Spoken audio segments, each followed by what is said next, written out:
Hi, it's great to speak with you, Arnaud. I look forward to hearing your views on scenario planning and S&OP. Can you start by providing a brief background of yourself? Sure, thank you, Dustin. My name is Arnaud Deshais, and actually started my work in global supply chain in Europe, in France and Germany. And I worked for about 20 years in all the different aspects of supply chain, whether it's inventory management, whether it's production planning, vendor management, consignment, distribution, network. I've done a lot of different functions within supply chain, either as a consultant or in the functional view. And I'm currently the director of supply chain for a company called Art.com. It's an online business, and we have about 1 million to 2 million SKUs and about 17 million customers, and we are distributing in about 120 countries. And we are doing this online.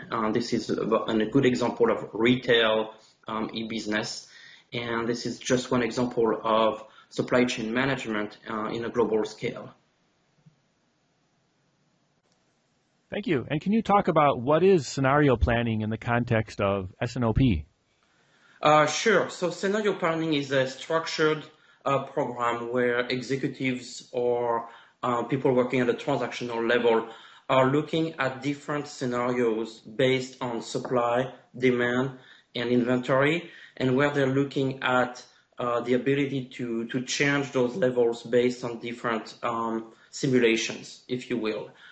It's basically looking out in the future and thinking of what could change that will impact your business and how it will unfold if any issue comes your way.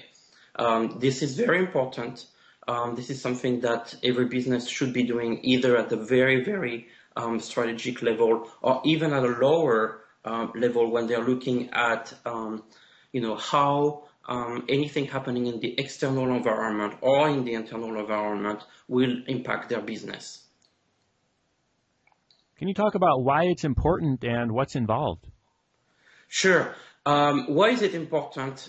Because many companies are actually using a very simplified version of a year-over-year growth or year-over-year constant change in their forecast, for example, and they're not necessarily thinking of what out there could be totally changing the business dynamics.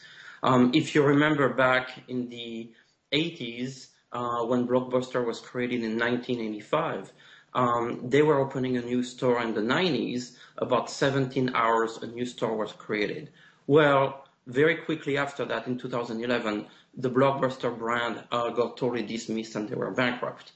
This is a very good example of why a business cannot just look at year over year or even 5 years when they are ignoring external shifts in the demand.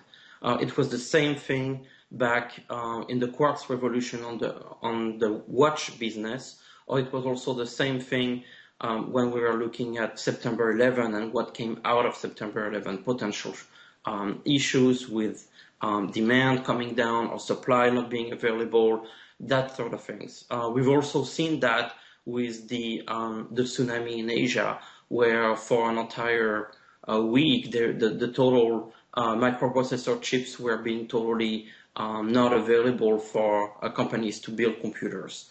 And so looking at scenario planning is actually thinking of those things and how they're going to impact your business and what you can do about it. So rather than just saying, well, year over year, we're going to have this change in the marketplace, or year over year, we're going to change our supply strategy, looking at, well, that's something very important to do, but what if there's a major shift that's happening your way, and how are we going to deal and how are we going to go over that major shift?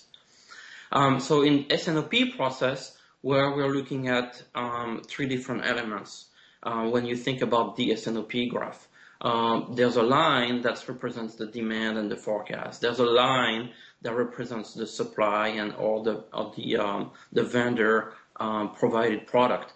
And there's a line that represents the inventory. And so when you do scenario planning, you're actually taking one line at a time, and then you create a scenario that's going to really completely change the dynamics. So, for example, if you take the forecast line or the demand line, you can look at things like where is there a major shift in the demand, a new competitor coming in and taking all your demand away, or what if you're introducing a brand new product and there's a strong cannibalization and you don't understand quite the cannibalization between product A and product B.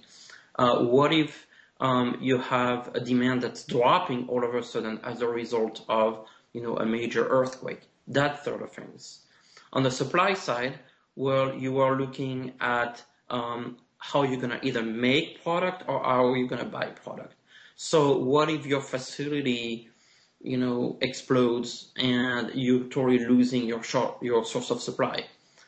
You won't be able to provide product anymore, or maybe a limited amount of product that will go to your demand. And so which demand are you going to fill? Are you going to have to prioritize your customers so that you know exactly which ones are going to get product? How are you going to react to that short supply that you're getting from your own manufacturing?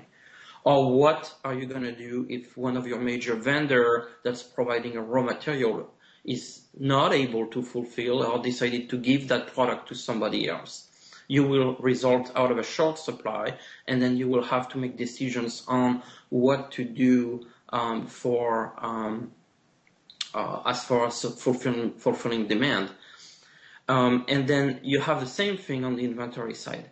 Let's say your demand doesn't really come through, and then your supply has been fixed on a regular steady state. You will have an excess of inventory, and you could even turn that inventory into a space and calculating how much warehouse space you would need and how you would translate that and how you would maybe potentially have to acquire a new warehouse or something.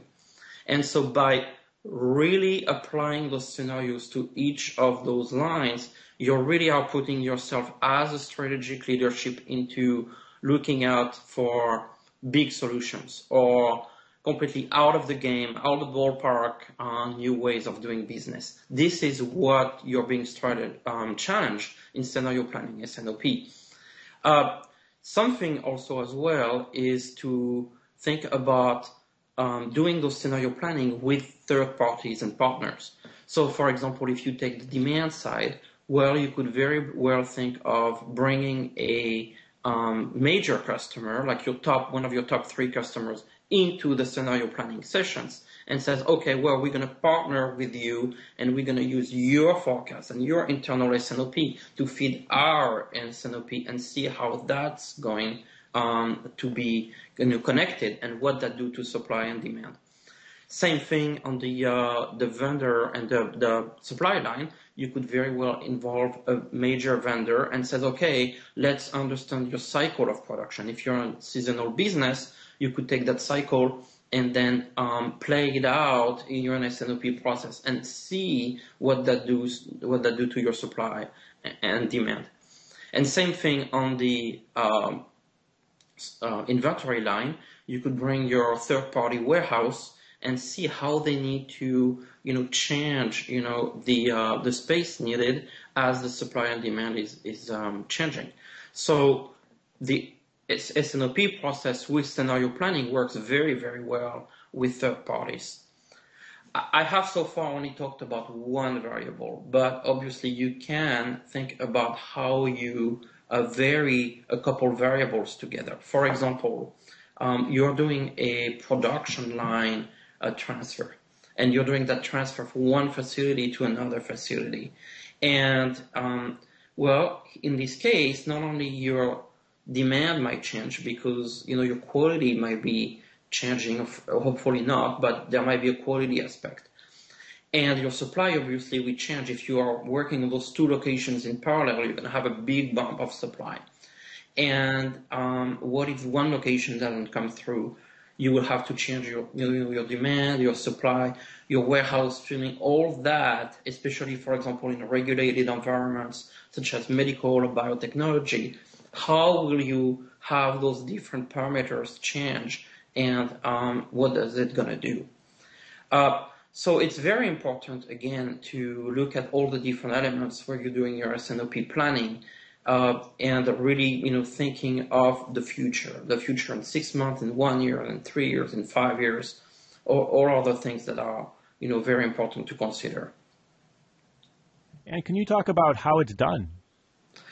Sure. So the best way to do this is at the strategic level is to really, have a group of executives meeting in a room with the data, with potentially people that know the market very well, and actually use the S&OP process in the long run, and actually, change the numbers, use the database, use the business economics and the analytics to really create those scenarios.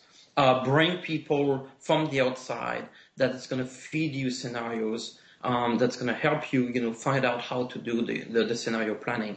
There's one key when you do this exercise that is the most important thing and is counterintuitive, is to always look at the consequence and not at the cause. In root cause analysis, we always think about always going to the root cause. In this case, we have to go to the consequence. So I'm going to give you an example. When we think about a major shortage of raw materials, well, is this shortage created by an earthquake, or is this shortage created by a quality issue, or is this shortage created by a fire? Who cares, right? The bottom line is you have a shortage. You don't have to look at all the scenarios why you're having this shortage. This doesn't really apply because, and you won't have the time to think of all the different things. But what you know is that you could have a major shortage of a raw material. This is what's going to be important. And so when you have those sessions, the person who's managing this session has to always make sure that the participants think of looking at consequences, not cause. That's very important. And then looking at scenario planning at a very tactical level, I would think at a planner level or at a scheduler level, it's just, change one of those S&OP variables, see what it does. If you increase your supply by 10%, what is it going to do to your inventory line? If you decrease your supply by 20%, how much inventory are you going to be left with? Those sort of things. But again, looking at the consequence, not the cause. And thank you for sharing today. You're welcome.